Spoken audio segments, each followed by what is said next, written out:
नमस्कार. गूढ कथा ही व्यावहारिक पातळीवरच्या गुढाकडून तात्विक पातळीवरच्या गुढाकडे आपल्याला नेत असते. वाचकाला गुढाचा प्रत्यय घडविणे, अज्ञाताविषयीचे भय त्याच्या मनात जागवणे, भयाचा व रहस्यमयतेचा ताण त्याला अनुभवायला लावणे, हा गूढकथेच्या संपूर्ण अनुभवातला एक टप्पा किंवा एक अवस्था मानावी लागते.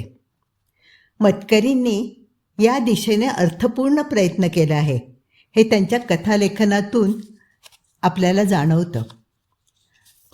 आज त्यांची चिखल ही कथा आपण वाचणार आहोत. त्यांच्या रंगांधळा ह्या कथासंग्रहामध्ये समाविष्ट आहे. चिखल, लेखक रत्नाकर मतकरी. ऐकूया. भर दुपार, ऊन तापलेलं. नजर टाकली तर डोळे चुरचुरतील इतके. धुळीचा रस्ता तापल्या तव्यासारखा रणरणता. चटचटत्या धुळीतून केतकीची अनवाणी पावलं कशी बशी उचलली जात आहेत. वारा पडलेला, झाडाचं पानही हालत नाही. कुठून तरी ऐकू येणारी टोकटोक पक्ष्याची कटकट, नाहीतर कावळ्याची कर्कश कार कार. बाकी दुपार निश्चित पडलेली. केतकीला मात्र या कशाचंच भान नाही. तिच्या लेखी दुपार आणि संध्याकाळ आता सारखीच आहे. मनच जिथे पोळून निघालंय तिथे बाहेरचं ऊन आणखीन काय भाजणार. थकवा आला आहे, तो देखील पायपीट केल्यामुळे नव्हे, पण अंगातली सारी शक्तीच कुणीतरी शोषून घेतली आहे. मन झपाटलेलं, शरीर सुकून चिपाड झालेलं, कांती फिक्कुटलेली. चेहरा मूळचा देखणा, पण आता हडकलेला. केसांच्या जटांना कित्येक दिवसात पाणी लागलेलं नाही. डोळ्यांकडे पाहून भीतीच वाटायची. पूर्वी सदा हसणारे ते डोळे आता जणू काय त्यात आग पेटली आहे. ते पुन्हा पुन्हा पाण्याने भरून येत आहेत, पण त्यातली आग मात्र अधिकच भडकते. केतकी या जगात असून नसल्यासारखी झाली आहे. शरीर उरलं आहे ते केवळ प्राणावरचं आवरण म्हणून, आणि प्राण उरले आहेत ते केवळ एकाच ध्यासामुळे. त्या ध्यासापोटीच केतकी शिल्लक राहिली आहे. उन्हातान्हात वणवण फिरते आहे. अखेरीस पोलीस चौकी येते. तशी केतकी थांबते. 2 पायऱ्या चढून ती ओसरीवर जाऊन बसते. पोलीस चौकी म्हणजे 2 खोल्यांची पडकी जागा, मातीने सारवलेली, रंग उडालेली लाकडी टेबलं, त्याच्या शेजारी 2 खुर्च्या डगडगत्या, एक बाक. जाडजूड मिशांचा बुटका काळगेला पोलीस पाटील टेबलाशी बसलेला. तो केतकीला पाहून न पाहिल्यासारखं करतो. सध्या तो एका पटकेवाल्याशी बोलण्यात गुंग आहे. जाधव नावाचा एक तरुण फौजदार. तो केतकीला जवळच्या बाकावर बसण्याची खूण करतो. तिची अधिक विचारपूस करण्याचा धीर मात्र त्याला होत नाही. पोलीस पाटलाला तो चांगलाच ओळखू नये. कामाशिवाय अधिक बोलल्यास आपल्यावर आगाऊपणाचा आरोप येणार हे जाणू नये. शिवाय तो नव्याने लागलेला आहे. अखेरीस पटकेवाल्याचं काम संपतं. आपल्या चंचीतून 10-10च्या 4-5 नोटा काढून तो त्या पोलीस पाटलाच्या बटबटीत मुठीत कोंबतो. जाधव हे न पाहिल्यासारखं करतो. पोलीस पाटील सगळे दात विचकून रुंद हास्य करतो आणि पटकेवाल्याला निरोप देतो. अखेरीस नाईलाजाने केतकीला विचारतो, काय ग बाई, तुझं काय काम? केतकी पदराने उगाच तोंड पुसल्यासारखं करतं आणि कळवळून म्हणते, केलं तर फार उपकार होतील. अगं पण अधिक काम तर बोल. या भद्रकाळीच्या इथला गाळ आहे ना, तो उपसून काढा. गाळ उपसायचा? तो कशाला? बळीरामा आहे त्यात. पोलीस पाटील खदखदून हसतो आणि म्हणतो, कशावरून म्हणतेस तू हे? मला माहिती आहे, शपथ. घरी जा केतकी तू. केतकी रडकुंडीला आलेली. मला माहिती आहे, तुम्ही नाही माझं काम करणार. कोण नाही मला गाळ उपसून देणार. कोण नाही बळीरामाला अग्नी देणार. कोण नाही, कोण नाही. ती हुंदके देऊ लागते. जाधवला तिची दया येते, पण तो काही बोलू शकत नाही. खरं म्हणजे त्याला एकूण प्रकाराची काहीच माहिती नसते. भद्रकाळीचा गाळ, त्याने त्यासंबंधी बरंच ऐकलेलं असतं. गावातून भद्रकाळी वाहते. या नदीला खोल डोह आहे. डोहापासून थोड्याच अंतरावर नदीचा गाळ साचून साचून एक दलदलीची जागा तयार झाली आहे. वर्षातून 12 महिने तिथे चिखलाची राठ झालेली असते. आजूबाजूला उंच रानटी गवत वाढलेलं, 2 पुरुष उंचीचा चिखल तयार झालेला. जागा मोठी धोक्याची. चिखलात चुकून जरी पाय रुतला तरी दलदल माणसाला आत ओढून घेते. त्या बाजूला कोणी फिरकत नाही. गुराखीसुद्धा गुरांना ती बाजू दाखवित नाही. क्वचित एखादं चुकार ढोर गाळात फसतं. वेळेवर लक्षात आल्यास लाट लावून चिखल उपसला जातो. दोऱ्या लावून ढोराला बाहेर काढलं जातं. पण काम एकूण त्रासाचंच. सहसा गाळ उपसला जात नाही. हे सारं जाधवला ठाऊक आहे. पण ही मुलगी कोण? बळीरामा हिचा कोण? तो चिखलात रुतला कसा आणि कुणीच त्याला बाहेर काढायला तयार का होत नाहीयेत हे त्याला कळत नाही. तो गप्पच बसतो. केतकी थोडा वेळ हुज्जत घालत बसते. पोलीस पाटील मात्र तिचं काहीही ऐकून घेत नाही. तो तिला एकसारखा घरी जाण्याचा आग्रह करत राहतो. एवढ्यात सुकड्या तिथे येऊन पोचतो. केतकीच्या मागावरच तो आलेला आहे. आल्याबरोबर तो पोलीस पाटलाला विडी देतो. स्वतःच्या आगपेटीने ती शिलगावून देतो. दुसरी स्वतःच्या ओठात ठेवतो आणि कमरेवर हात ठेवून केतकीच्या समोर उभा राहतो. केतकी पदर डोक्यावरून घेते आणि अक्षरही न बोलता एखाद्या पाळीव जनावरासारखी सुकड्याच्या मागून चालू लागते. पायऱ्या उतरताना ती वळून पाहते. तिची जाधवशी दृष्टादृष्ट होते. क्षणार्धच मग ते दोघेही बाहेरच्या पेटत्या उन्हात दिसेनसे होतात. त्यांची पाठ वळताच पोलीस पाटील आपणहून जाधवला तिची माहिती देतो, हसत खिदळत आणि जाधवच्या पाठीवर आणि स्वतःच्या मांड्यांवर चापट्या मारीत. केतकी रावसाहेब घाटगेंची मुलगी, एकुलती एक. रावसाहेब गावातले चांगले प्रस्थ. 50शी उलटल्यानंतरही ढाण्या वाघासारखा रुबाबदार दिसणारा माणूस. बायको लवकर वारली आणि पाठीमागे एकटी केतकी राहिली. मुलगा नव्हता, पण घरात पैसा गुळासारखा भरलेला. रावसाहेबाची दानच चांगली नव्हती. वाकडा येईल त्याचा काटा काढल्याशिवाय तो राहणार नाही अशी त्याची ख्याती. त्यामुळे सगळा गाव त्याला टरकून, त्याचा पैसा, त्याची माणसं या सगळ्यालाच गाव वचकून आहे. त्याचा शिकारीचा शौकही गावाला चांगलाच ठाऊक आहे. आजकाल घाटगेच आहे आणि त्याच्या मुलीचं मुळीच पटत नाही हे सगळ्यांना माहिती आहे. त्यामुळे कुणीच तिचं काहीही ऐकून घेत नाही. घाटगेचा राग जाणून बुजून कोण ओढवून घेणार? त्यातून खुद्द रावसाहेबालाच एक भयंकर रोग झालाय. हलक्या आवाजात पोलीस पाटील सांगतो. रावसाहेबाच्या लफड्यात न पडलेलं चांगलं. अजूनही जाधवला नीटसं कळलेलं नाही की केतकीला हवं होतं तरी काय. मॅड झाली आहे ती, पोलीस पाटील म्हणतो. तिला वाटतंय आपला नवरा त्या गाळात आहे. जाधव काहीच बोलत नाही. मात्र त्याला तिची जातानाची नजर आठवते. त्या नजरेत भीती होती, असहायता होती आणि मदतीची याचना होती. संध्याकाळ. सगळ्या दलदलीवर सावल्या पसरलेल्या, उदास, करड्या, लांब लांब सावल्या. सगळं शांत, निश्चल.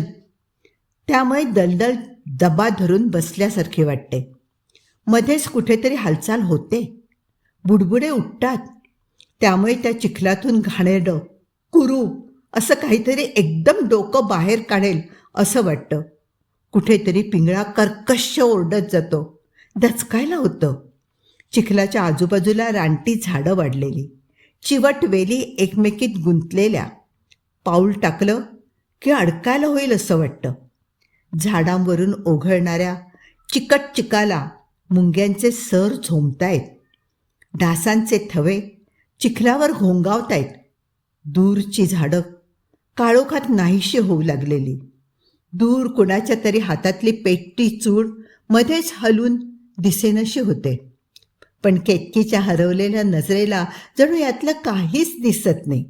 तिला कसलीही भीती वाटत नाही. गवतात सरसर झालं की ती सवयीने अंग चोरते. पण एवढंच, कसल्या तरी विचारात, कुणाच्या अशा आठवणीत खोल बुडून गेल्यासारखी ती खाली पसरलेल्या गाळाकडे शून्यपणे पाहत उभी आहे. एकाएकी तिच्या खांद्यावर एक हात पडतो. ती दचकून वळते. तिच्यासमोर जाधव उभा असतो. ती पदर सावरून खाली पाहते. इथे काय करतेस केतकी?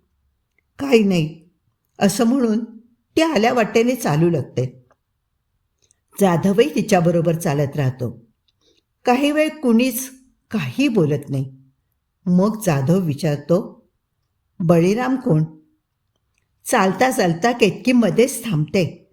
त्याच्याकडे टक लावून पाहत विचारते, मला मला गाळ उपसून देणार? देईन, तो म्हणतो, पण मला आधी सगळी माहिती मिळायला हवी. केतकीच्या डोळ्यात आशा चमकते, पण ती एकदम काही सांगायला तयार होत नाही. तिचा सगळ्यांवरचा विश्वास उडालेला आहे. तरीही जाधव आग्रह चालूच ठेवतो. केतकीची काही नड असल्यास ती दूर करण्याचा प्रयत्न करावा असं त्याला मनापासून वाटत असतं. पण ते जमलं नाही तरी आपल्याकडे बोलल्यामुळे हिच्या मनावरचा भार निदान कमी होईल असा त्याचा हिशोब आहे. शेवटी तो गाळ नक्की उपसून देण्याचं आश्वासन देतो. तेव्हा ती सारं सांगायला तयार होते. बसूया जरा, जाधव म्हणतो, पण केतकी चालतच राहते. तो सुकड्या असेल माझ्या पाळतीवर. दिवे लागणीच्या आत घरी परतायला हवं. दोघे चालतच राहतात. त्यांची चाहूल लागताच खारकुंड्या सरसर सरसर झाडावर चढतात. झाडांमधून वारा घुमत असतो. अंधारू लागतं. चालता चालता केतकी बोलत असते. जाधव जीवाचे कान करून ऐकत राहतो. केतकी रावसाहेब घाटग्यांची एकुलती एक मुलगी. रावसाहेबांच्या मळ्यावर काम करणाऱ्या बळीरामाशी तिची ओळख झाली. बळीराम मोठा देखणा गडी होता.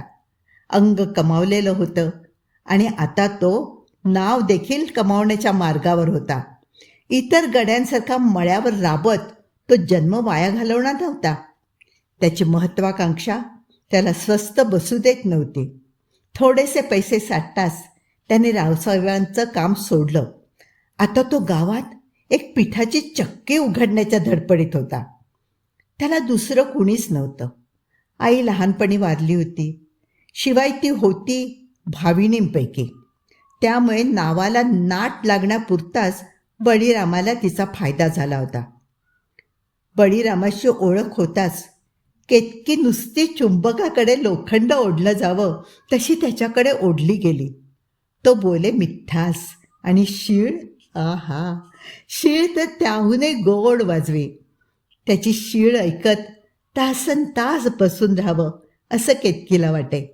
रानातल्या कुठल्याही पाखराला इतकी सुंदर शीळ घालता आली नसती. बळीरामालाही केतकी आवडली होती. पण रावसाहेबांसारखा माणूस ती बऱ्या बोलाने आपल्या हाती लागू देणार नाही हे त्याला ठाऊक होतं. आपल्याच मळ्यातल्या गड्याने आपल्या मुलीची आशा धरावी ही कल्पना देखील त्यांना सहन झाली नसती. पण आज ना उद्या ते त्यांना समजणारच होतं. रावसाहेबांना तोंड देण्यातले अपूर्व धाडस बळीराम कधी ना कधीतरी करून पाहणारच होता. त्याशिवाय त्याचं महत्त्वाकांक्षी रक्त शांत होणार नव्हतं. एकदा केतकी आणि बळीरामा भद्रकाळीच्या काठावर चोरून भेटली होती. नदीकाठच्या ओल्या वाळूत बळीरामाच्या अनवाणी पावलांच्या खुणा उमटत होत्या. तशी केतकीनेही आपल्या पायातल्या चपला काढून हातात घेतल्या आणि त्याच्या पावलांच्या खुणांवर पावलं ठेवत ते चालू लागले. अगं बाई, केवढा मोठा आहे रे तुझा पाय, माझी 2 पावलं मावतील याच्यामध्ये. दोघेही हसली. बळीरामाने तिला जवळ ओढून घेतलं आणि आपल्या हाताबरोबर तिचे हात जुळवून घेत तो म्हणाला, आणि हात ते किती मोठे आहेत? खूप खूप मोठे. माझा बळीरामा सगळ्याच्या सगळा मोठा आहे. त्याच्या हातावरून हळूवार हात फिरवीत केतकी म्हणाली. त्याने ते सोडवून घेतले आणि किंचित धसमुळेपणानेच तिचा चेहरा हातात घेतला. त्याबरोबर त्याच्या बोटातली जस्ताची अंगठी तिच्या गालांना लागली. ऐको, असे उद्गार काढून ती म्हणाली, लग्नानंतर ही अंगठी काढून ठेवायची बरं का, मला लागते ती. या आपल्या बोलण्यावर तो खदखदून हसेल अशी केतकीची अपेक्षा होती. पण लग्नाचा विषय निघताच बळीराम गंभीर झाला. एकाएकी शीळ वाजवू लागला. त्याने अशी शीळ वाजवलेली तिने कधीच ऐकली नव्हती. ही शीळ नेहमीसारखी आनंदी नव्हती. अगदी खोल, गंभीर अशी ती शीळ होती आणि उदासवाणी. कुणाचं काहीतरी हरवलं असावं आणि त्या हरपल्याला हाक मारावी तशी कातर शीळ बळीरामा घालत होता. केतकीला ती शीळ असह्य झाली. तिच्या छातीचे ठोके जलद पडू लागले. डोळ्यात पाणी येणारसं वाटू लागलं. तिने बावरल्यागत त्याचा दंड धरला. बळीरामाची शीळ मध्येच थांबली. क्षणभर झाडांमधून ती परत घुमल्यासारखी झाली आणि पुन्हा सगळीकडे शांतता पसरली. आज येतो मी रावसाहेबांकडे. कशाला? केतकी भाईली होती. विचारायला. लग्नाचं विचारायला नको आता? नको. बाबांचा राग तुला माहिती नाही.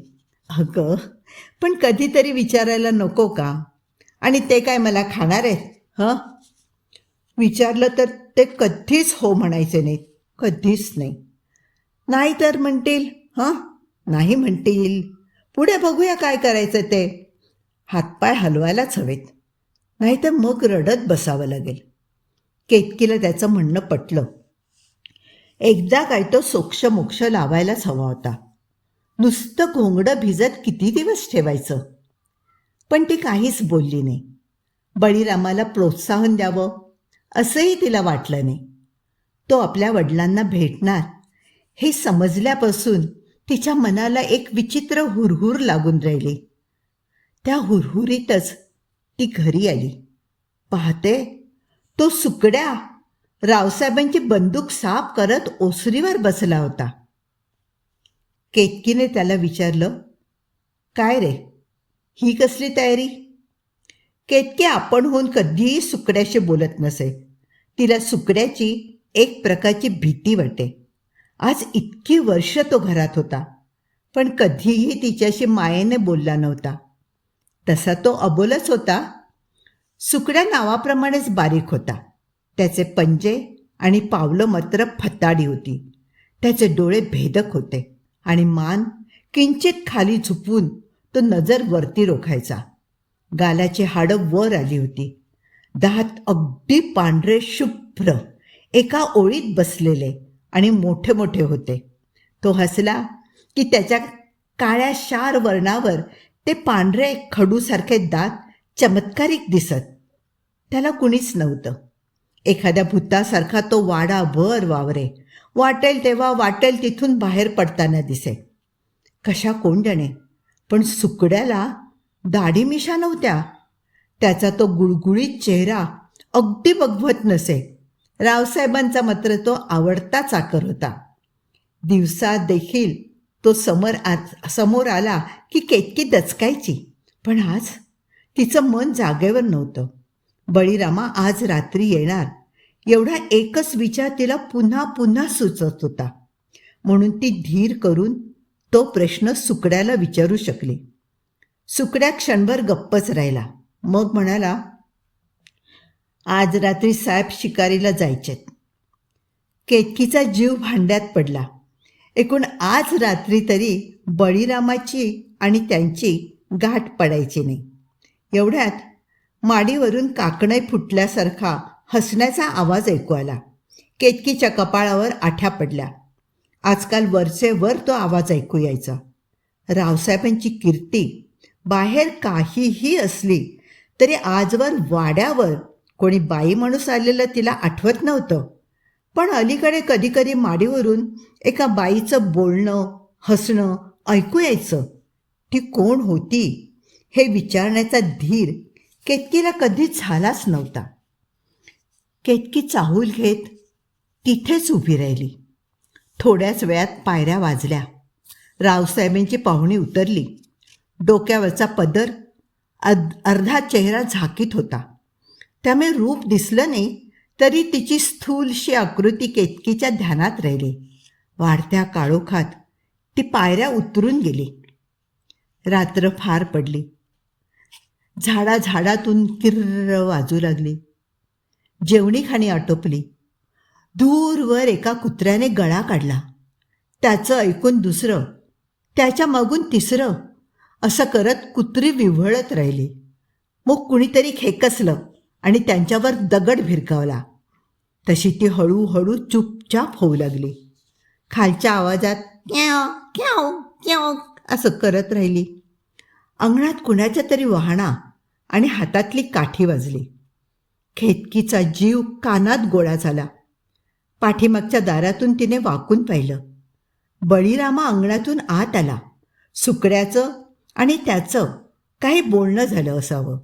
तो करा करा पाऱ्या वाजवत माडीवर गेला. केतकी पदराला हात पुसशीत माडीखाली येऊन उभी राहिली. वरच्या संभाषणाकडे कान देऊ लागली. रावसाहेबांनी शिकारीला जाण्याचा सगळा जामानिमा चढवला होता.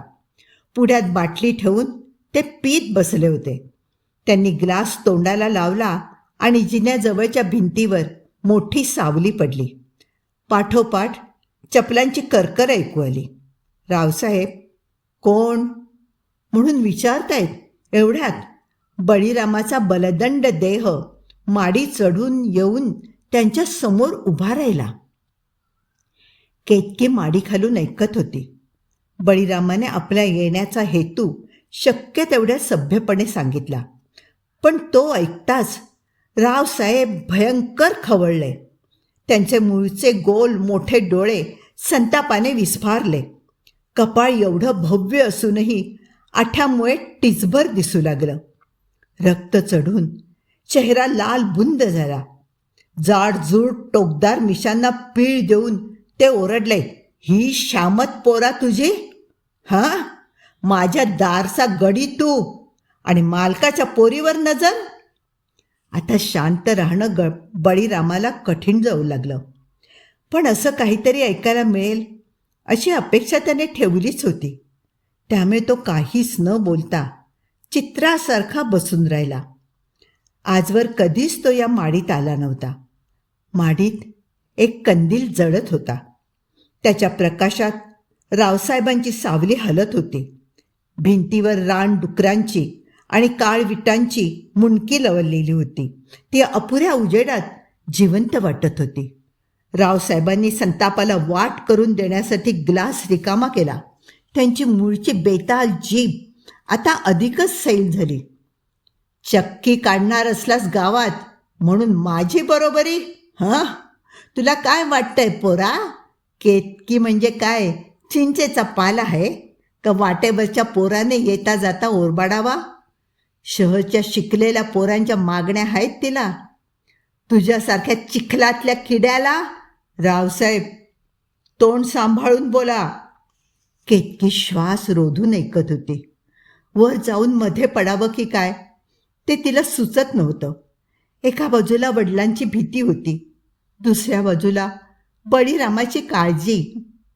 बळीराम स्वतःवर ताबा ठेवण्याचा शक्य तेवढा प्रयत्न करीत होता. त्याच्या नाकपुड्या थरथरत होत्या. माडी एखाद्या गुहेसारखी गूढ वाटत होती. कंदिलाची ज्योत थरथरत होती आणि त्या दोघा तब्येतदार पुरुषांच्या सावल्या हातघाईला आल्याप्रमाणे भिंतीवर हलत होत्या. मला दम देतोस? मला? रावसाहेब घाटग्याला ओळखलं नाहीस अजून? 5 मिनिटात होत्याचा नव्हता करून टाकेन. चिखलातला किडा नाही तर काय. हां, भावणीची अवलाद. शरम नाही वाटत कुळवंताच्या घरात शिरून पोरगी मागायला? चिखल चिखल आहेस तू. घाण घाण. रावसाहेब, परिणाम चांगला होणार नाही. रावसाहेबांनी ग्लास पुन्हा भरून तोंडाला लावला. एकदा सोडून हजारदा म्हणेन, चिखल चिखल. आता बळीरामाचाही तोल सुटला. तो रावसाहेबांच्या अंगावर धावून गेल्यागत. रावसाहेब तयारच होते. त्यांनी कोपऱ्यातली बंदूक उचलली. बळीरामा एकदम मागे झाला. बंदूक उचलून रावसाहेबांनी नेम धरला. संरक्षणासाठी बळीने दोन्ही हात वर उचलले. क्षणभर रावसाहेबांची नजर त्याच्या उघड्या पंजांवर खिळली. आता ते चाप खेचणार एवढ्यात केतकीची किंकाळी त्यांच्या कानावर पडली. केतकी पुढे झाली आणि तिने बळीरामाला पाठीशी घातलं. बाजूला हो, बाजूला हो. या चिखलाचा डाग घरावर पडण्याच्या आधीच. रावसाहेबांनी पुन्हा बंदूक उचलली. केतकी भयाने चित्कारली. एवढ्यात दारात जीप येऊन थांबली. शिकारीची मंडळी आली होती. त्यांनी खालून हाका मारायला सुरुवात केली. रावसाहेबांनी बंदूक उचलली, खांद्यावर टाकली आणि खाड खाड बूट आपटत ते जिना उतरून गेले. जीपमध्ये कोण कोण होतं ते केतकीला नीटसं दिसलं नाही, पण मघाचा हसण्याचा आवाज पुन्हा एकदा ऐकू आला. बळीरामाचं सर्वांग घामाने डबडबलं होतं. याद राख म्हणावं, तो बरळत होता. मला मला चिखल म्हणतो, चिखल. हां, नाही सूड घेतला ना तर नावाचा बळीरामा नाही मी. नावाचा बळीरामा नाही. केतकी पुढे झाली. जीपचा आवाज दूर दूर जात ऐकू येईनासा झाला.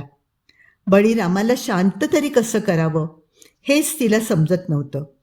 तिने त्याचा घाम पुसण्यासाठी पदर पुढे केला, पण दुसऱ्या क्षणी तिचा हात मागे झाला. माडीच्या दारात सुकड्या उभा होता.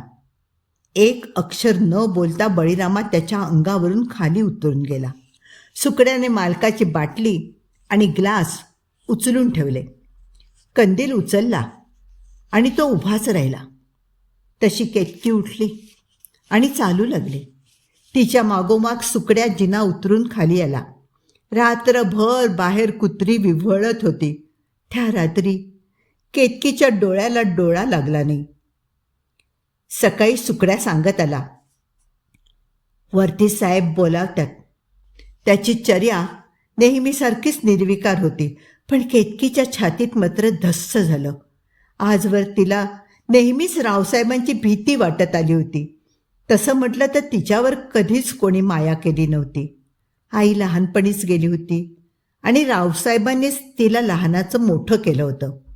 तिला सारं काही वेळच्या वेळेला मिळेल, काही कमी पडणार नाही एवढी काळजी ते घेत. मुलीवर यापेक्षा वेगळी काही माया करायची गरज आहे असं त्यांना वाटत नसे. केतकी धीर एकवटून माडी चढून गेली. रावसाहेब दाढी करत बसले होते. धारदार वस्तारा झरझर फिरत होता. त्यांच्या हातातला तो वस्तारा पाहिला की केतकीला नेहमीच कसंच होई. त्याची धार आपल्याला चाटून जात आहे असं वाटे. रावसाहेब तिच्याकडे न बघताच बोलले, हे पहा, तुला लग्नाची घाई झाले हे ठाऊक आहे मला, पण त्यासाठी बाहेर हे असे उकिरडे फुंकायची गरज नाही, समजलीस? आम्ही अजून जिवंत आहोत. आपल्या तोलाचं स्थळ बघितलंय आणि तुझं लग्न त्याच्याशीच होणार आहे. राहील ध्यानात? केतकीचा जीव उडून गेला. रावसाहेब कशाविषयी बोलतायत हेच तिला कळत नव्हतं. सातारकर म्हणून आहेत. घराणं श्रीमंतांचं आहे. झालंच तर मुलगा हुशार आहे. मुंबईला कॉलेजात शिकतोय. जीवाचा धडा करून केतकी म्हणाली, मला लग्न नाही करायचं. काय म्हणालीस? रावसाहेब वळले. पुन्हा बोल. मला सातारकरांशी लग्न नाही. बॅस. रावसाहेब गरजले. त्यांचा मघाचा धीमा स्वर साफ पालटला. आम्हाला हे पुन्हा ऐकायला येता कामा नये. त्या भावनीच्या पोराबरोबर तू कधीही दिसता उपयोगी नाही, समजलं? काही वेडवाकडं येऊ दे माझ्या कानावर, मग सांगून ठेवतो, तू माझी मुलगी नाहीस की मी तुझा बाप नाही. हाल हाल होतील तुझे, हाल. खिडकीतून येणाऱ्या किरणात त्यांच्या हातातला वस्तारा मध्येच चमकून जात होता. केतकीला तिकडे पाहावेना. तिने मान वळवली. रावसाहेबांचा गैरसमज झाला. माझ्याकडे उद्धटपणा? हां, चालते हो खाली. आणि लक्षात ठेव, आजपासून बळी तुला मेला, कळलं? लक्षात ठेव. पदराने डोळे टिपीत केतकी खाली उतरून आली. रावसाहेबांनी मारून आणलेली शिकार ओसरीवर पडली होती. हातातल्या धारदार सुऱ्याने सुकड्या त्या हरणावर एक एक घाव शांतपणे घालत होता. एकेका घावात एक एक अवयव सुटा होत होता. मात्र अजूनही त्या हरणाचे डोळे मेलेले नव्हते. त्यातलं पाणी कायम होतं. जणू अजूनही ते हरिण विनवीत होतं, सुटकेसाठी आकांत करीत होतं. ते पाहता पाहता केतकीला भोवळ आली. लाकडी खांबाचा आधार घेऊन ती मटकन खाली बसली. दिवसभर केतकी निजूनच होती. संध्याकाळच्या वेळेला तिला कुणीतरी हाक मारली. बाहेर बोलावलं. केतकी कशीबशी ओसरीवर आली. एक पोरगा सुरंगीचे वळेसर घेऊन आला होता. हीच केतकी, दाखव तिला वळेसर, असं म्हणून घर दाखवायला आलेली मुलगी निघून गेली. पोरगा वळेसर दाखवू लागला. पण केतकीला आज कसलाच उत्साह नव्हता. मला नकोयत वळेसर, असं म्हणून ती घरात जाऊ लागली. पण तेवढ्यात, जरा थांबा बाई, अशी हाक त्या पोराने मारली. केतकी थांबली. त्याने तिला खुणेने जवळ बोलावलं. सदऱ्याच्या खिशातून घड्या पडलेला कागद तिला काढून दिला. केतकीने तो लुगड्याच्या निऱ्यात लपवला. ती घाईघाईने आत आली. पलंगावर पडून तिने तो कागद उलगडला. आतील अक्षर बळीरामाचं होतं. अजून एक प्रहर रात्र शिल्लक होती. केतकीच्या पलंगाजवळच्या खिडकीवर 2 टिचक्या बसल्या. केतकी जागीच होती. ती चटकन उठली. पलंगाखाली ठेवलेली पिशवी तिने उचलली आणि आवाज न करता दार उघडलं. दारात बळीरामा उभा होता. न बोलता दोघे चालू लागले. पावलांचा देखील आवाज होणार नाही अशा खबरदारीने. काळोखातून त्यांनी अंबाबाईचं देऊळ गाठलं. भटजी बाहेर उभा होता. पण तो देवळाचा नेहमीचा पुजारी नव्हता. देवळाचा पुजारी पाठीमागेच राहत असे. तो अजून साखर झोपेत गुंग असावा. हा भटजी बळीरामाने शेजारच्या गावाहून आणला होता.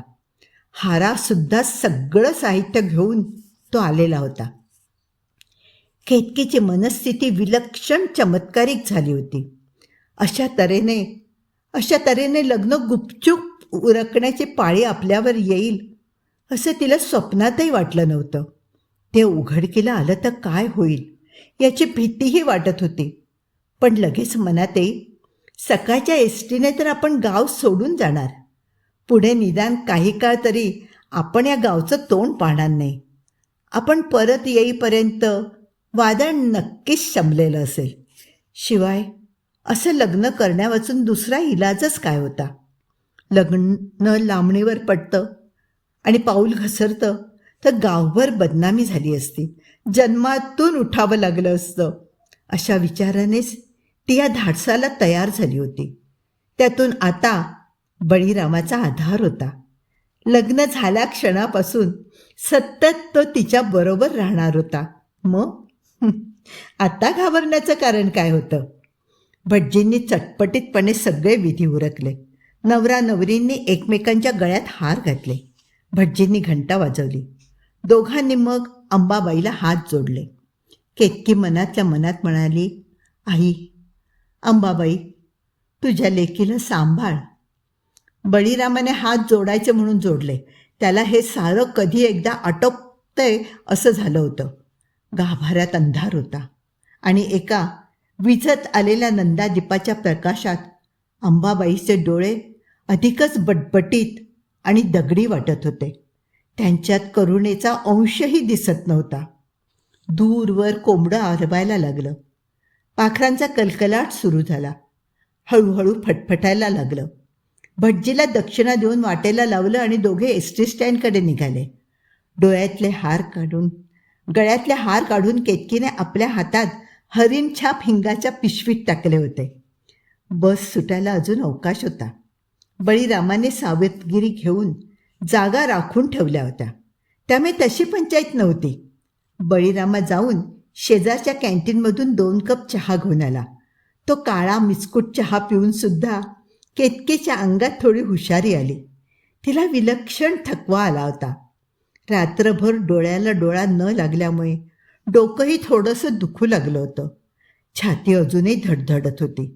आपलं लग्न झालं ते जागेपणी की स्वप्नात असा घोळ पडला होता. एकदाचे गाडीत बसलो आणि या गावापासून दूर गेलो की सुटलो, अशा विचारात ती बाकावर निमूट बसून राहिली. बसल्यास केतकीला डुलकी लागली. बळीरामा तिच्या कानाशी लागून म्हणत होता, आता आपलं कुणी नाही की आपण कुणाचे नाही, आपण फक्त एकमेकांचे. केतकी लाजून म्हणत होती, पुरे बाई, दूरवाना मिशा टोचतात. दूरवर कसला तरी गलका झाला. बळीराम जागचा उठला आणि काय प्रकारे ते पाहायला गेला. एकजण बस स्टँडच्या आवारातच बायकोला मारहाण करत होता. बघे जमले होते, फिदी हसत होते, पण भांडण सोडवायला कोणीही पुढे होत नव्हता. बळीरामाचं रक्त तापलं. मागचा पुढचा विचार न करता तो पुढे झाला आणि त्याने मार खाणाऱ्या बाईला पाठीशी घातलं. तिचा नवरा त्याच्या अंगावर गुरगुरू लागला, पण बळीरामाची धिप्पाड आकृती पाहून अधिक काही करण्याची त्याची छाती होईना. तो नुसताच गुरगुरून गप्प बसला.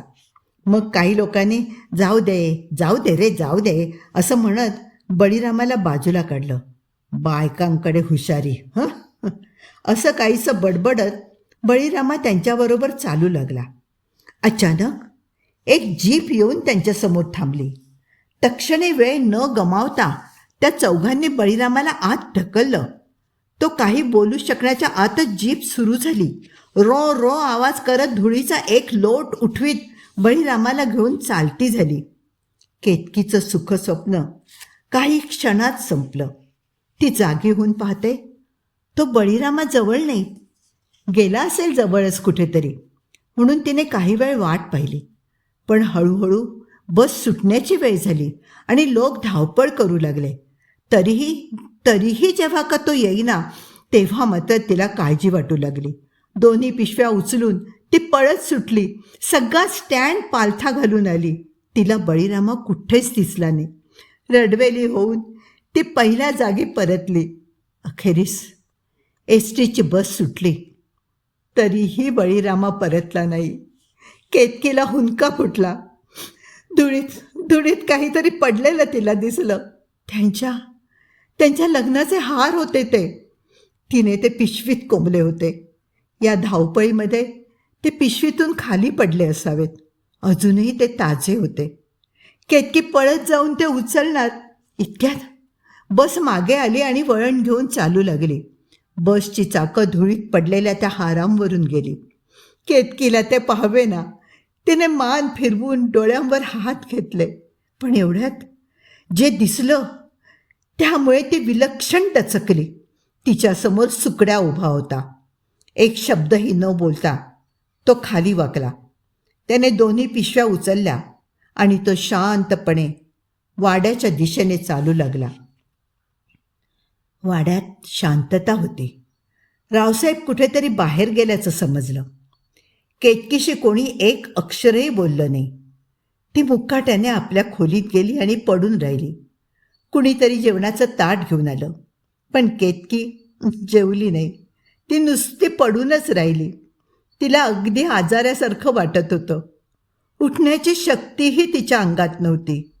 मनाला 1000 प्रश्न भेडसावत होते. बळीरामाचं झालं काय ते समजत नव्हतं. सुकड्या आपल्या मागावर असणार आणि रावसाहेबांनीच काय करायचं ते केलं असणार. यात तिला आता तिळमात्र शंका नव्हती. पण ते काय असेल या विचाराने मात्र तिच्या जीवाचं पाणी पाणी होई. गावात रावसाहेबांची कीर्ती काय होती ते तिला माहीत होतं. वाटेत येईल ते कापून काढायचं अशी त्यांची वृत्ती होती. बळीरामाला त्यांनी त्या दिवशी धोक्याची सूचना दिली होती. तिलाही त्यांनी बजावून ठेवलेलं होतं. हळूहळू दुपार टळून गेली. केतकीला धड झोप येत नव्हती की धड जाग राहत नव्हती. मध्ये क्षणभर डोळा लागला की तिला निरनिराळ्या भयंकर गोष्टी डोळ्यांसमोर दिसायच्या. जाग आली की विचारांच्या इंगळ्या मनाला डसायच्या. तिच्या डोळ्यांसमोर रावसाहेबांचा हलता वस्तरा दिसत राही, मारून आणलेल्या हरणाचे डोळे दिसत आणि बसच्या चाकाखाली चिरडलेले लग्नाचे हार आठवत. बाहेर थोडीशी गडबड झाली. कदाचित बळीच आला असेल अशा आशेने केतकी धडपडत उठून बसली. तिने खिडकीतून पाहिलं. रावसाहेब येत होते. त्यांच्या अंगावर शिकारीचा पोशाख होता. खांद्याला बंदूक लटकावलेली होती. पण आज त्यांनी कसलीच शिकार बरोबर आणलेली दिसत नव्हती. मग त्यांनी शिकार केली होती तरी कुणाची? दांड पावले टाकी समोरून येणाऱ्या रावसाहेबांच्या आकृतीकडे केतकीला पाहावेना. ती आत वळली आणि पलंगावर अंग टाकून स्फुंदू लागली. उशीत डोकं खुपसून ती कितीतरी वेळ तशीच पडून होती कुणास ठाऊक. ती भयभीत मनाने वाट पाहत होती. रावसाहेबांची दण वाजणारी ती पावलं आपल्या खोलीच्या बाहेर वाजतील, दाराशी येऊन थांबतील, बाहेरून ढकलून दार उघडेल. त्यांची भीमकाय मूर्ती दरवाजात उभी राहील आणि मग ते प्रश्न, ती निंदा, त्या धमक्या. केतकीला जीव नकोसा झाला. एवढ्यात दरवाजा कर्र वाजला. केतकी दचकून उठून बसली. पण दारात रावसाहेब नव्हते. तो सुकड्या होता. एका हातात जेवणाचं ताट आणि दुसऱ्या हातात कंदील घेऊन तो उभा होता. त्या दोन्ही वस्तू तिथे ठेवून सुकड्या निघून गेला. केतकी तशीच निजून राहिली. तिची अन्नावर इच्छाच नव्हती. बाहेर चांगलाच काळोख पडला होता. आता बहुधा रावसाहेब येणार नव्हते. तिला काही विचारणार नव्हते. त्यांनी स्वतःच तिला बजावून ठेवलं होतं. बळीरामाशी संबंध ठेवलास तर तू माझी मुलगी नाहीस की मी तुझा बाप नाही. ते आपल्या शब्दाला जागणारे होते. एखाद्या कैद्यासारखे, पाळीव जनावरासारखं तिला वागवलं जाणार होतं. तिचं या घरातलं स्थान पूर्वीचं राहिलेलं नव्हतं. म्हणा तेही बरोबरच. आता ती रावसाहेब घाटग्यांची मुलगी नव्हती. ती बळीरामाची बायको होती. पहाटे मिनमिन त्या उजेडात लागलेलं ते लग्न खरंच होतं. गळ्यातल्या साध्या दोऱ्याच्या मंगळसूत्रावरून तिने हात फिरवला. एकदम अंगात बळ आल्यासारखं तिला वाटलं. आणि या क्षणी तिला एक आवाज ऐकू आला. तिच्या ओळखीचा, फार फार ओळखीचा. ती तिच्या बळीरामाची शीळ होती. केतकीच्या अंगात दुप्पट अवसान आलं. ती उठली आणि खिडकीत जाऊन उभी राहिली. एकूण आपल्याला वाटलं तसं बळीरामाचं काही बरं वाईट नाही झालेलं. तो आला होता, तिला न्यायला आला होता. पण हे कसलं धाडस? रावसाहेबांच्या वाड्यासमोर उभं राहून शीळ घालायचे म्हणजे समजा कुणी ऐकलं तर? काळोखात डोळे ताणून ताणून केतकीने चौफेर नजर टाकली. पण बाहेर कुणीच नव्हतं. शीळ मात्र ऐकू येतच होती. केतकी बावरली. ही काय थट्टा? भलतीच जीव घेणी. कुठे लपून शीळ वाजवतोय हा? आणि एकदम तिला वाटलं ही शीळ वेगळी आहे. बळीरामाचीच खरी, पण तरीही त्याची नसल्यासारखी, फार फार लांबून ऐकू येत असल्यासारखी.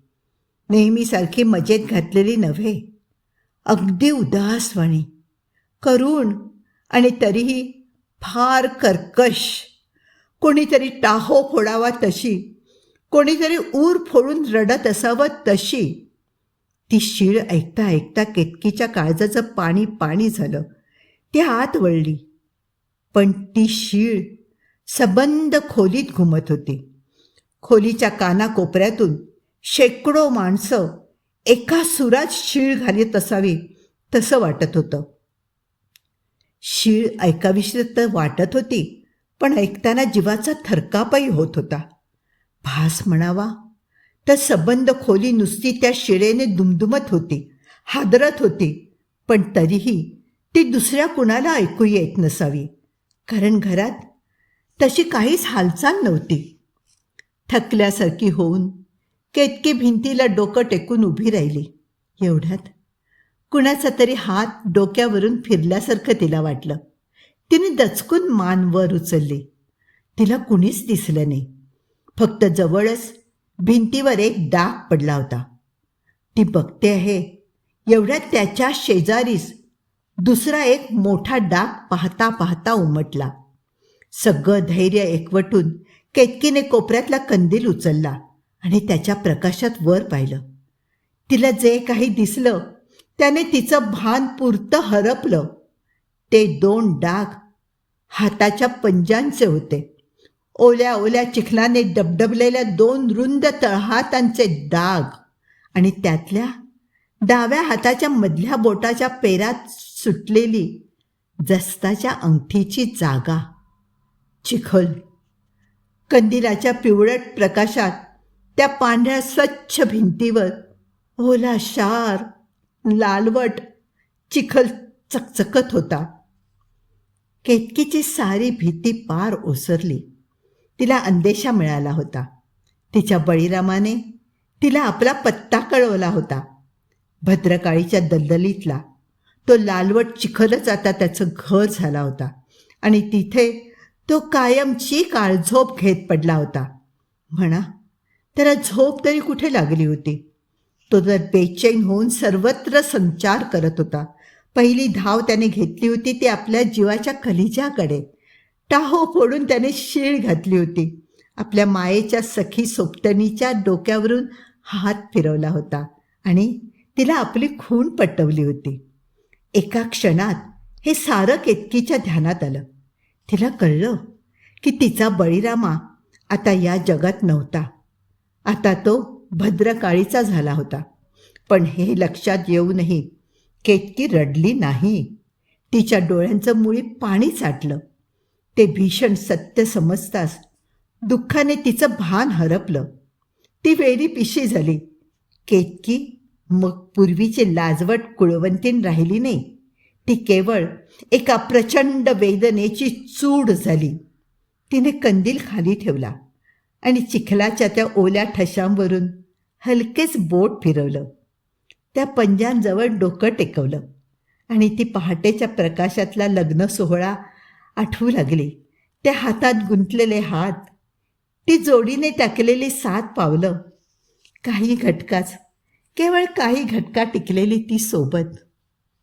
ज्या कुणी हे केलं त्याला प्रायश्चित्त मिळालंच पाहिजे.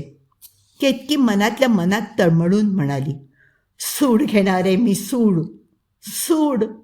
रडत बसले तर बळीला शांती नाही मिळायची. ती मोठ्याने म्हणाली, मी रडत नाही बसणार बळी, मी सूड घेईन. त्या वाचून स्वस्त नाही बसायची रे. ती एवढं बोलली आणि त्या चिखलाचं बोट घेऊन तिने कपाळाला लावलं.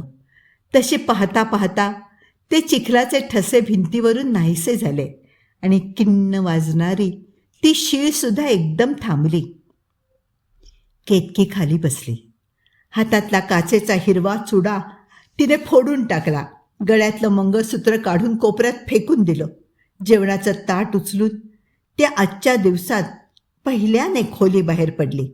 मेरेवर उभं राहून तिने जेवण कुत्र्याला खायला घातलं आणि ताट स्वयंपाकघरात नेऊन ठेवलं. पुढच्या दारी येऊन पाहते तो सुकड्या जोराने जमीन घाशीत आहे. केतकीने कर्कशपणे विचारलं, काय झालं रे सुकड्या? काय उपयोग नाही बघा, सुकड्या घाशीतच म्हणाला. काल सारवलेली जमीन आज घाण झाली. बरं, चिखल बी असला दाट की किती घासा तो निघतच नाही. कुणाचं मढं चालत गेलं कुणाच ठाव. केतकीने पाहिलं, अंगणापासून माडीपर्यंत चिखलाच्या पावलांचे मोठे मोठे ठसे उमटत गेले होते. ती पावलं केतकीच्या ओळखीची होती. त्यांच्या ठशात तिने आपली पावलं जुळवून पाहिली होती. सुकड्या, केतकी विचित्र घोगऱ्या आवाजात म्हणाली. सुकड्या, तुला हे डाग जायला हवे असतील ना, तर जमीन पुसून काही उपयोग नाही. तिने त्याचा हात पकडला. तिच्या डोळ्यातून ठिणग्या उडत होत्या. शपथ घे, शपथ घे की मी सूड घेईन, मगच ते जातील, मगच जातील. म्हण, म्हण, सूड घेईन, सूड घेईन. ती त्याचा हात सोडीना. केतकी, माडीच्या खिडकीवरून रावसाहेबांचा आवाज ऐकू आला. सोड त्याचा हात. केतकीने सुकड्याला सोडून दिलं आणि भ्रमिष्ठासारखे पळतच ते माडीच्या पायऱ्या चढले. तुम्हीच मारलत त्याला. माझ्या बळीला तुम्ही मारलत आणि भद्रकाळीच्या दलदलीत लोटून दिलत. तुम्ही मारलत त्याला. हा बघा, हा बघा चिखल, हा बघा, हा बघा. तिने शेवटच्या पायरीचा चिखल बोटाने उचलून त्यांना दाखवला. केतकी, वेड्यासारखं काय करतेस? गप्प बैस पाहू, असं म्हणत रावसाहेब जिन्याच्या तोंडाशी आले. त्यांनी कंदील उंच धरला. माडीवर चढून येणारी ती चिखलाची पावलं पाहून त्यांना धक्काच बसला. आता तरी कबूल करा. केतकी धावत जिना चढून गेली. नाहीतर हा चिखल तुम्हाला सोडणार नाही. तुम्ही त्याला चिखल म्हटलत, हो ना? तुम्ही त्याला चिखल म्हटलत. तो तुमचा सूड घेईल, तो तुमचा सूड घेईल. बोटं नाचवत केतकी बोलत होती. तिचे केस सुटले होते, बटा कपाळावर आल्या होत्या. तिला पदराचंही भान राहिलं नव्हतं. ती तशीच माडीच्या पायऱ्या उतरू लागली.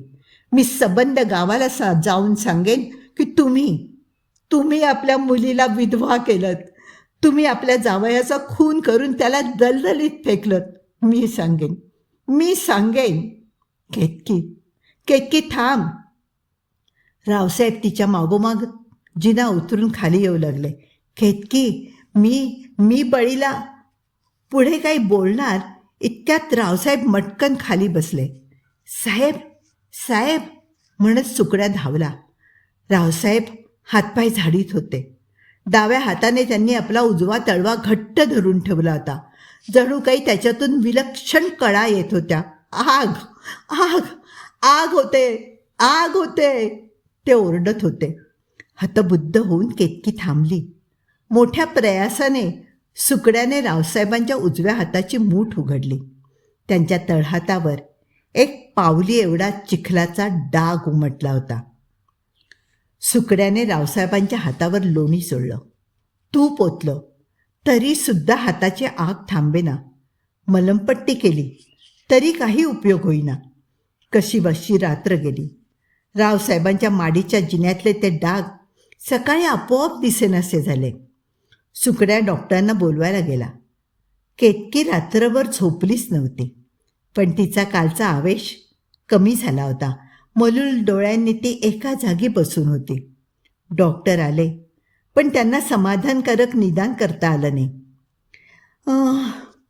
एक प्रकारचा त्वचा रोग आहे असं सांगून त्यांनी रावसाहेबांसाठी मलम पाठवून दिलं. वेदना तात्पुरत्या थांबण्यासाठी त्यांना एक इंजेक्शनही दिलं. रावसाहेब निश्चित पडून होते. बोलण्याची शक्ती त्यांच्यात राहिलेली नव्हती. मात्र त्यांना बघायला कुणीही आलं नाही, कारण त्यांच्या या आजाराविषयी कुठेही बोलायला डॉक्टरांपासून गडी माणसांपर्यंत सर्वांनाच बंदी होती. काहीतरी निर्धार करून केतकी उठली. भर उन्हातून चालत भद्रकाळीच्या बाजूला निघाली. दलदली जवळ आली. बाहेर ऊन तापत असलं तरी झाडांची दाट सावली दलदलीवर पसरली होती. त्यामुळे ती दलदल अपराधाची चोरटी छाया पडलेल्या पापी चेहऱ्यासारखी दिसत होती.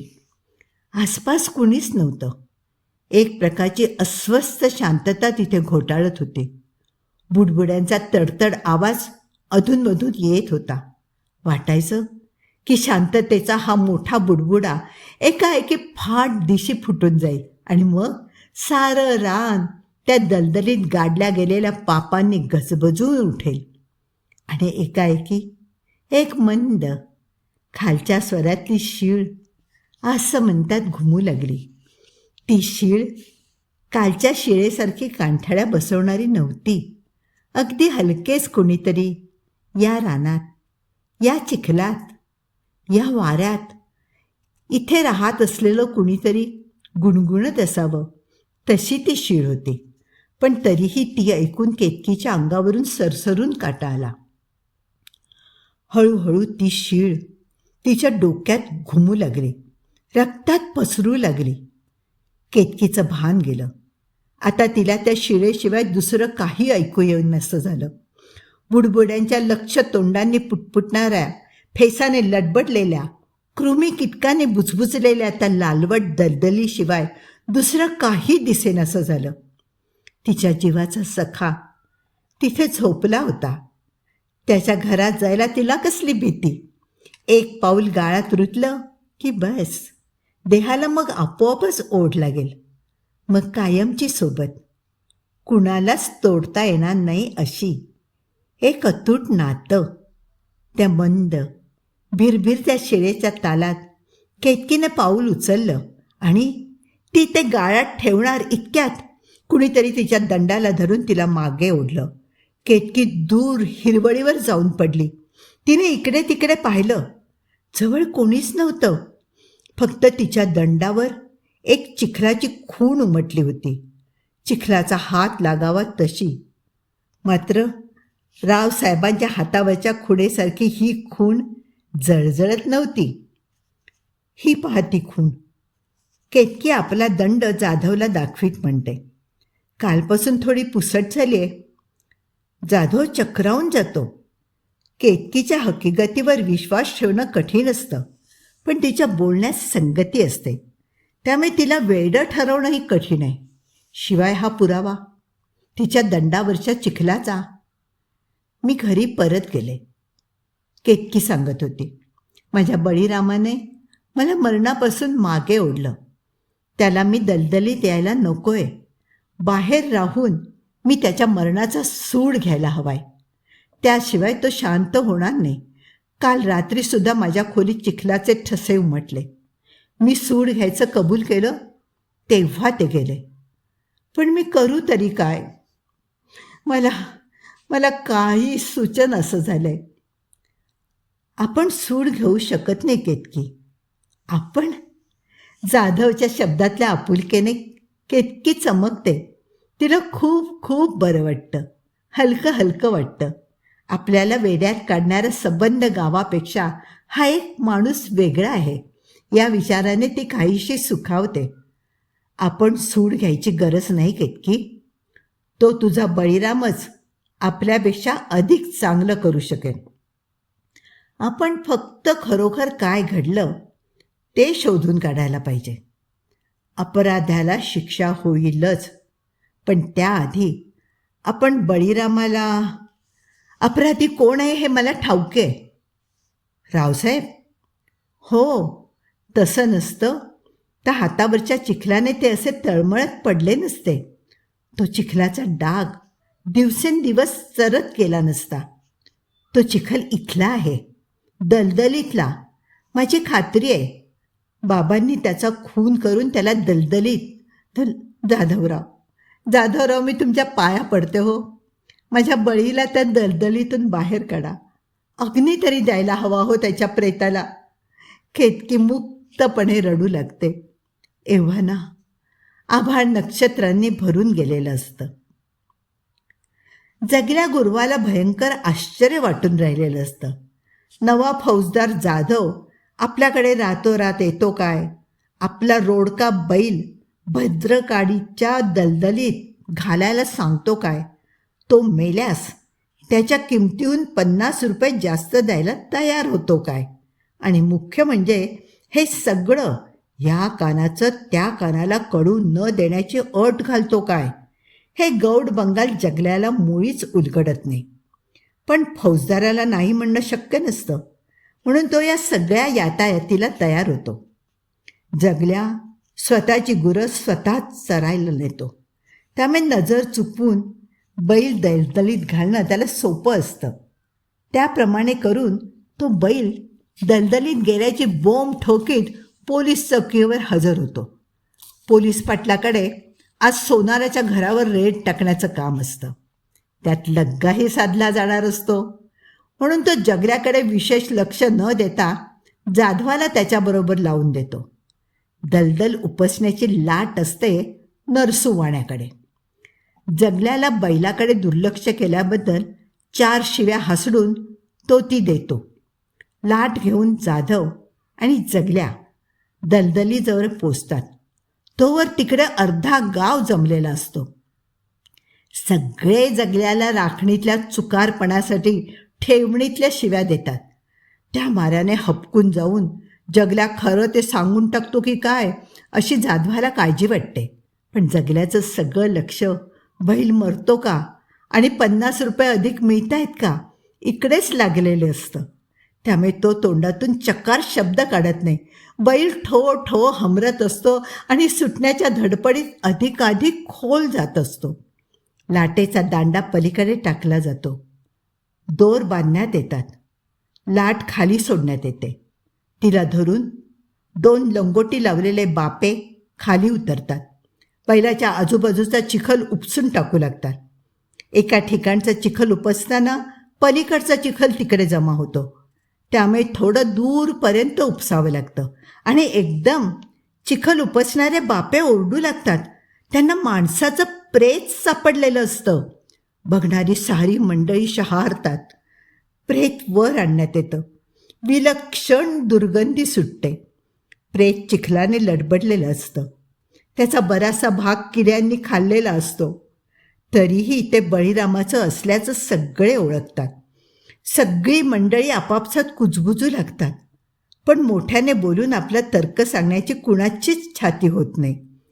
केतकीला निरोप पाठवून जाधव प्रेत घेऊन स्मशानात जातो. प्रेताला अग्नी देणार एवढ्यात केतकी तिथे येते. आजवर बाई माणूस स्मशानात आल्याचं गावाने कधीच पाहिलेलं नसतं. सगळे डोळे फाड फाडून तिच्याकडे पाहत राहतात. पण केतकीला त्याची पर्वा नसते. बळीरामाचे पाय अजून जळू लागलेले नसतात. केतकी त्यांच्यावर डोकं ठेवते. लाकडं पेटू लागतात. वेळीच जाधव केतकीला मागे खेचतो. ती रडत नाही, आक्रोश करत नाही, तोंडातून चकार शब्द काढत नाही. स्वतःचं प्राण जणू त्या चितेवर ठेवल्यासारखी ती निश्चितन होऊन जाते. जाधव तिला हाताला धरून तिच्या घरी पोचवतो. एखाद्या कापडी बाहुलीसारखी ती शून्यपणे चालते. तिच्यातून सारं चैतन्य शोषून घेतल्यासारखं झालं आहे. बहुतेक तिच्यामध्ये शक्तीच नव्हती. प्रत्येक पाऊल मोठ्या कष्टाने पडतं. कशीबशी ती घराशी येते आणि ओटीच्या पायऱ्या चढता चढताच खाली कोसळते. जाधव तिला उठवू लागणार इतक्यात रावसाहेबांच्या खोलीतून काळीच पिळवटून टाकणारा विलाप ऐकू येतो. त्या सरशी केतकी उठवून बसते. तिच्या अंगात कुठून बळ येतं कुणास ठाऊक, पण ती तशीच धडपडत उभी राहते. जणू आपल्याला काय करायचं आहे याची तिला एकदम जाणीव होते. ती तशीच तडक रावसाहेबांच्या खोलीत जाते. तिच्या मागून जाधवही जाऊ लागतो. दाराशी सुकड्या बसलेला असतो, निर्विकार चेहऱ्याने. जाधवाला पाहून तो उठून उभा राहतो. जाधव त्याच्या नजरेला नजर देतो. तो बाजूला होतो. आत रावसाहेब माशासारखे तडफडत पडलेले असतात. आतापर्यंत त्यांच्या हाताचा सबंध पंजा चिखलाचाच झाल्यासारखा दिसतोय. कुजून गेलाय. त्यातून येणाऱ्या कळा त्यांना अगदी असह्य होत आहेत. शेजारी डॉक्टर उभे आहेत. रावसाहेबांना मुंबईला नेऊन पंजा मनगटापर्यंत कापून घेतला तरच ते वाचू शकतील असं त्यांचं म्हणणं होतं. रावसाहेबांची सबंध हात देखील कापून घेण्याची तयारी आहे. फक्त त्यांना त्या जळत्या वेदनेपासून सुटका हवी आहे. जाधव आणि केतकी मुकाट्याने बाहेर येतात. केतकी जाधवला म्हणते, तुम्हाला काय वाटतं, बळीरामा त्यांना नुसत्या हातावर सोडेल? जाधव काहीच बोलत नाही. बोलण्यासारखं असतंच काय, सारं काही समजून चुकलेलं असतं. रावसाहेबांवर बळीरामाने सूड घेतलेला असतो. पण जाधवाचा जीव दुसऱ्याच एका पंचायतीत पडलेला असतो. रावसाहेबांनी बळीचा खून केला म्हणजे त्यांच्यावर पोलीस केस व्हायला पाहिजे. सगळं काही कायद्याच्या चौकटीत बसायचं तर रावसाहेब नुसता हात छाटला जाऊन जिवंत राहता कामा नयेत. त्यांना शिक्षा व्हायला हवी, याहून जबर शिक्षा. पण रावसाहेबांचं स्टेटमेंट घ्यायचं कसं, ते तर तळमळत पडलेले. त्यांना नीट बोलता येत नाही की बोलायचं ध्यानात येत नाही. ते नुसते आक्रोश करत विव्हळत पडू नयेत. तरीही सगळ्या प्रकरणाची साध्यंत माहिती मिळवायला हवी. केतकीने सांगितलेली हकीकत बाहेरून पडताळून पाहायला हवी.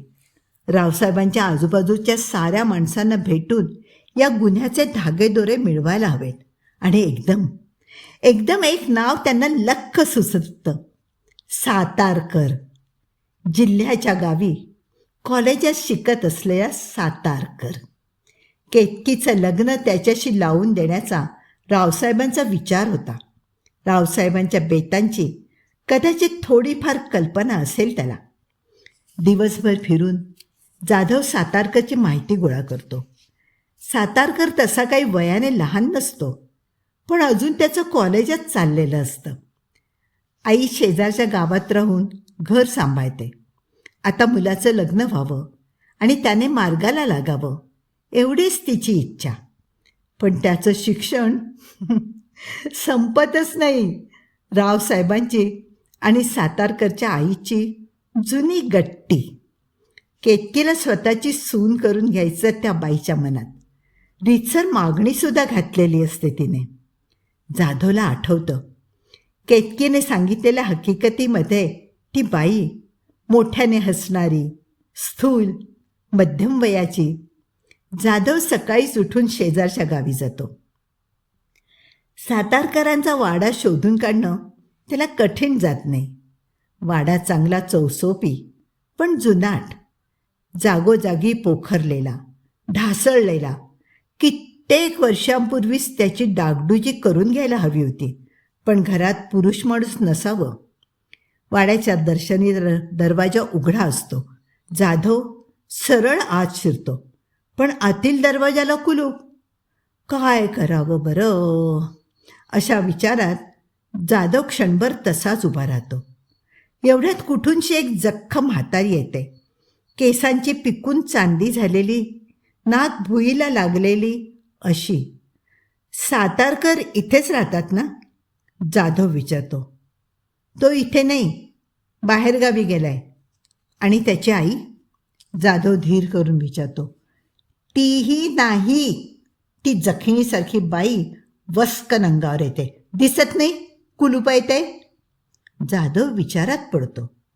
तो आणखीन काही चौकशी करणार तोवर म्हातारी तरातरा चालत वाड्यामागच्या झाडांमध्ये नाहीशी झालेली असते.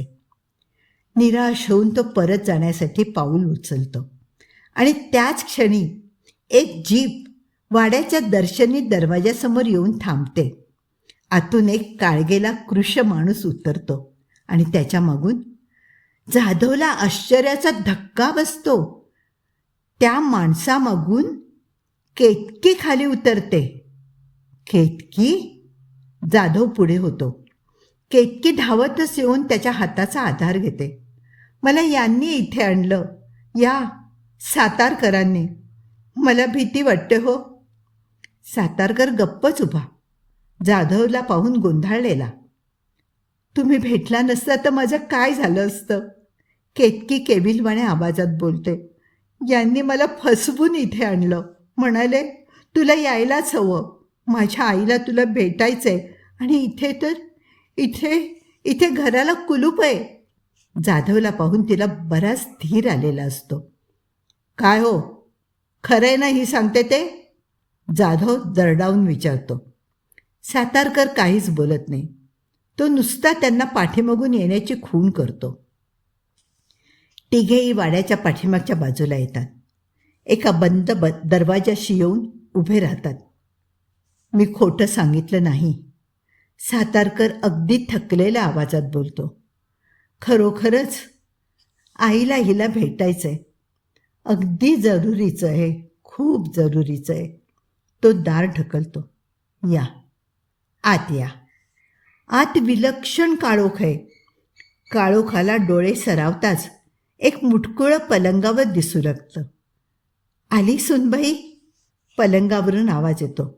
मी नाही कोणाची सुनबाई, केतकी फणकारते. ऐक, मला बोलू दे. सारी शक्ती एकवटून बोलावं तशा आवाजात ती स्त्री बोलते. तुझ्याकडे बोलल्याशिवाय गेले तर नरकात पडेन ग. बोलता बोलता ती एकदम गप्प होते. थोडा वेळ असाच जातो. मग ती कशी बशी बोलते. पोरी, तुझा तो बळीरामा भद्रकाळीच्या दलदलीत आहे. माहिती आहे ते आम्हाला, माझ्या वडिलांनी. तुझ्या वडिलांचा त्याच्यावर राग होता ग पोरी. ते त्याला नाही नाही ते बोलले, पण ते तेवढंच ग. त्यांनी त्याला नाही मारलं पोरी, त्याला नाही मारलं. बाबांनी त्याला मारलं नाही. नाही मुली, तुझ्या बळीरामावर मारेकरी घातले मी. मला तुला सून करून घ्यायचं होतं. तू एकुलती एक मुलगी. तुमची सारी इस्टेट जावयालाच जायची. आमची परिस्थिती तू बघतेस. पण बळीरामा आड आला म्हणून मी तुझ्या बापाला हे माहीतसुद्धा नाही ग. तिला धाप लागते. एकवटलेली शक्ती संपते. मान मागे टाकून ती कोसळते.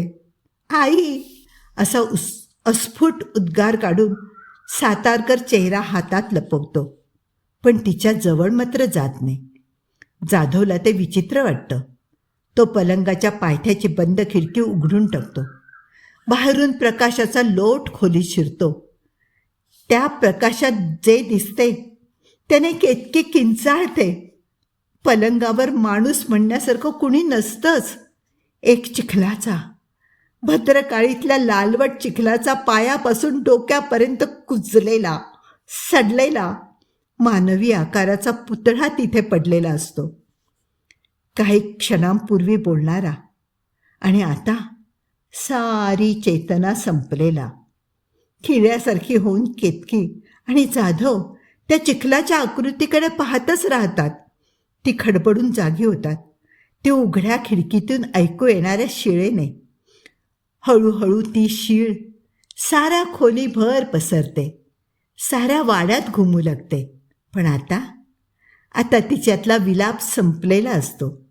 एखाद्या तृप्त आत्म्याने शांतपणे वाजवावी तशी ती शीळ मंद सुरेल आवाजात वाजत राहते, वाजतच राहते. कथा इथे संपली आहे. दीर्घ कथा आहे ही. वाचल्यानंतर आणखीन काही बोलावं, ऐकावं असं वाटतच नाही, नाही का? भेटूया पुन्हा.